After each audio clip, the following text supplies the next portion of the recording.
راجہ ریاض جو ہیں یہ باغی رکن ہیں پی ٹی آئی کے، اور یہ اپوزیشن لیڈر رہ چکے ہیں پی ڈی ایم کی گورنمنٹ کے دوران۔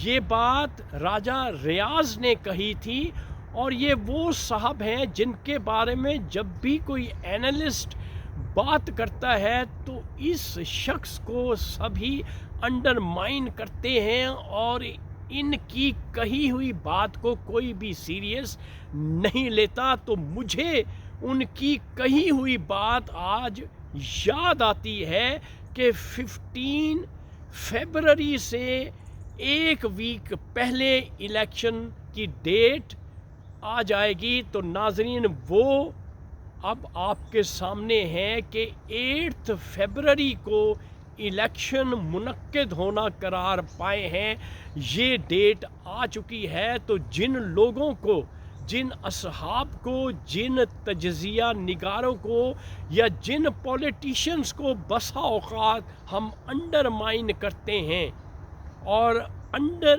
ایسٹیمیٹ کرتے ہیں ہماری آراء ان کے بارے میں، ان کی باتوں سے ہم اتفاق نہیں کرتے، بعض دفعہ ان کی امپورٹنس بہت زیادہ ہوتی ہے، جیسا کہ راجہ ریاض ہیں۔ عمران خان نے ہمیشہ راجہ ریاض کو اگنور کیا، اور اس شخص نے بغاوت کی، اپنا ایک الگ گروپ بنایا، اور اس کے بعد جو کچھ بھی ہوا آپ کے سامنے ہے۔ تو ناظرین میں یہ سمجھتا ہوں کہ کسی بھی شخص کی اہمیت کا اندازہ نہ تو اس کے تجربے سے لگانا چاہیے، نہ ہی اس کی بول چال سے لگانا چاہیے، بلکہ دیکھنا یہ چاہیے کہ جو سچویشن سر دست ہے وہ اس صورتحال کو، اس سچویشن کو سامنے رکھتے ہوئے بات جو ہے وہ کس پائے کی کرتا ہے، تو پھر اندازہ لگانا چاہیے اس شخصیت کے بارے میں۔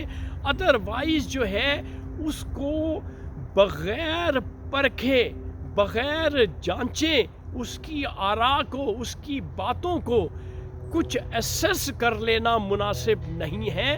کیوں کہ بعض دفعہ نالائق جن کو ہم سمجھتے ہیں، جن کو نااہل سمجھتے ہیں، وہ بھی بڑی پتے کی اور صحیح بات کر جاتے ہیں، جیسا کہ راجہ ریاض نے کہا تھا کہ الیکشن جو ہے فلاں ڈیٹ کو ہوں گے۔ اب اس کو کیسے پتا تھا؟ یقینی بات ہے کہ اس کا کوئی نہ کوئی رابطہ جو ہے وہ اسٹیبلشمنٹ کے ساتھ یا ریاست کے جو کرتا دھرتا تھے اس وقت ان کے ساتھ یقیناً رابطہ ہوگا، اور اس رابطے کی وجہ سے انہیں اس بات کا پتہ چلا اور انہوں نے یہ بات کہہ دی۔ تو آج ان کی بات مجھے سچی اور کھری نظر آتی ہے۔ اس لیے ناظرین جن دوستوں کو، جن ساتھیوں کو، جن احباب کو ملتے ہیں تو نالائکی اور نااہلی ضروری نہیں ہوتی کہ وہ کبھی کبھار اچھی بات نہیں کر سکتے، کبھی بھی وہ اچھی، سچل اور حقیقی بات بھی کر سکتے ہیں۔ تو میرے پاکستانیوں be ready, elections are coming in Pakistan, یعنی پاکستان میں الیکشن جو ہے وہ 8 فیبرری کو ہونا قرار پائے ہیں۔ اب یہ جتنے لٹیرے ڈاکو اب معزز پاکستانیوں آپ کے پاس آئیں گے ووٹ لینے کے لیے، اب آپ پہ ڈیپینڈ کرتا ہے کہ آپ نے ان کے ساتھ کیا برتاؤ کرنا ہے اور کس طرح سے ان کو ناکو چنے چبوانے ہیں، اور ان سے کس طرح سے احتساب آپ نے کرنا ہے۔ اب بال جو ہے وہ آپ کے کورٹ میں آنے والی ہے۔ اب سلسلہ جو ہے وہ تمام تر جو کنیکشنز ہیں، جو رابطے ہیں، وہ پاکستانی عوام کے ساتھ ہونے ہیں، اور جتنی بھی پارٹیز ہیں اور ان کے جو کارکن ہیں، جو بھی ارکان اسمبلی الیکشن لڑیں گے وہ آپ کے پاس تشریف لائیں گے۔ اب آپ نے فیصلہ کرنا ہے کہ ان کے ساتھ ان کو زندہ رکھا جائے یا ان کو مار دیا جائے، تو یہ ہولی سولی ڈیپینڈ کرتا ہے پاکستانی عوام پہ۔ تو ناظرین، یہ تھی آج کی ویڈیو۔ اس وقت آپ اپنے ہوسٹ ارشد شاہین کو کینیڈا کے فیڈرل کیپٹل اوٹوا سے اجازت دیجیے۔ Thank you very much. اللہ حافظ۔